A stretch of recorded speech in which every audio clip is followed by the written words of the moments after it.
শ্রীমদ্ভাগবতম প্রথম স্কন্দ অষ্টম অধ্যায় শ্লোক 14। অন্তস্তঃ সর্বভূতানাং আত্মা যোগেশ্বর হরি সময়ায়া আপ্রীণোতি গর্ভম বীরৈত্যা কুরতন্তবে। অনুবাদ: পরমেশ্বর যোগ রহস্যের নিয়ন্তা যোগেশ্বর শ্রীকৃষ্ণ সর্বজীবের হৃদয়ে পরমাত্মারূপে বিরাজ করেন।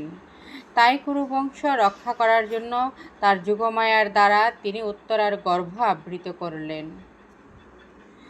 অন্তস্থ অন্তরে, সর্ব সমস্ত, ভূতানাম জীবেদের, আত্মা আত্মা, যোগেশ্বর সমস্ত যোগীদের ঈশ্বর, হরি পরমেশ্বর ভগবান, সময়ায়া তার যুগমায়ের প্রভাবে, আবৃত করেছিলেন, গর্ভম গর্ভ, বীরৈত্যা উত্তরার, কুরুতন্তবে মহারাজ কুরুবংশ রক্ষার জন্য।